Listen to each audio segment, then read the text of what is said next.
I'm an entrepreneur, and whenever I travel, I just can't seem to shake that. Whether I'm comparing and contrasting, I'm doing research. In the past, I've even gone to countries to try to find suppliers for different things that I was trying to do. And so I don't know where's the genesis of that curiosity come from.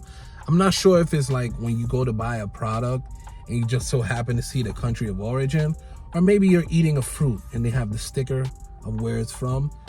Something just is in me to want to ask more questions. And more questions I do ask. Every single country I go to, I stop for a second and I say, I could be there, and I say to myself, how does this country make money?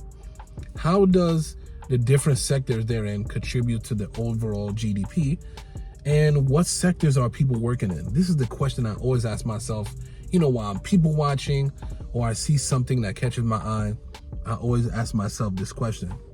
And so what I want to start doing is videos like this, where I kind of tackle countries that I've gone to first, and then get to countries that I've yet gone to, and kind of dig a little deep and kind of unearth some of those questions that I have.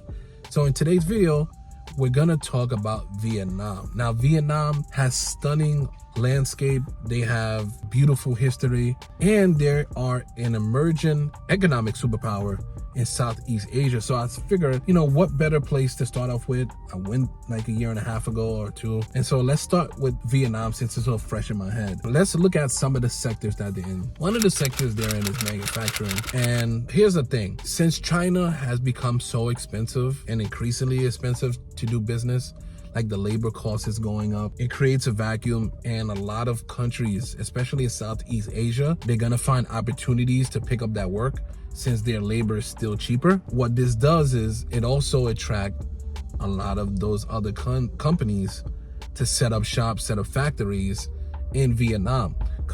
Huge companies that we know of, companies like Samsung, like Intel, companies like even Nike. Most times you have a Nike shoe, when you look at it, it was made in Vietnam. So they definitely have a foothold in Vietnam. They all have a presence. They all have factories. Now, of manufacturing, what is the GDP, the whole sector of manufacturing?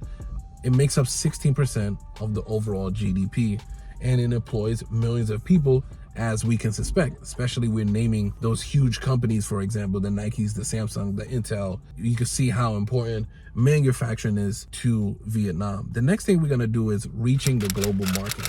So what does that mean? That means exporting. What things are being created in Vietnam and being exported abroad? Some of the things that's being made there is electronics. We spoke about Samsung. It's textiles or anything, for example, like this is textile, this, even like I said, Nike, sneakers. So that's some of the things. And agricultural products are some of the things that's being exported abroad. And in recent years, what's so crazy? This sector alone has accounted for 95% of the overall GDP. 95% comes from, exports. What are some of the largest partners that certain countries have when it comes to export? It's us, for example, the US, China, and Japan when it comes to Vietnam. And since I mentioned this already, let's already go to the agriculture sector. Now, some of the agriculture that is being produced in Vietnam is things like coffee and rice. Also, they export seafood and also tropical fruit. With this agriculture sector alone, they employ 40% of the population.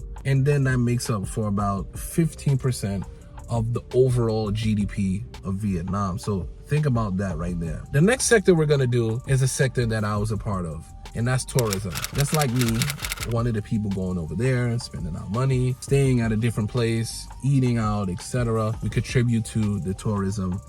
That's pretty cool. Tourism accounts for like 10% of the overall GDP. And some places that people can go that's very famous is Ha Long Bay and Hoi An. These are some of the places that attracts tourists. Next very important sector is FDI, is foreign direct investment. So what does that mean? That that means, you know, exporting is one thing. That's the products being made in Vietnam and being sent out. But foreign direct investment is different partners that might see an interest or an opportunity to make money there in Vietnam. So you have the Japanese, for example, Singapore. These are some of, and also the South Koreans. These are some of the players, partners that have come and invested about $20 billion into Vietnam. So they see opportunities to make money there. About $20 billion, as I mentioned before. Another sector I want to get into is tech startups. Now, not only are they into e-commerce and fintech and creating software, they're looking towards the future. So by 2030, they're looking to be the absolute front runner leader. Like I said, software, e-commerce, fintech. These are all the sectors that they are part of. There you have it. Like I said, it's pretty interesting to me. It gives me a better knowledge of what's going on globally and how one country affects another. So tell me if you like this video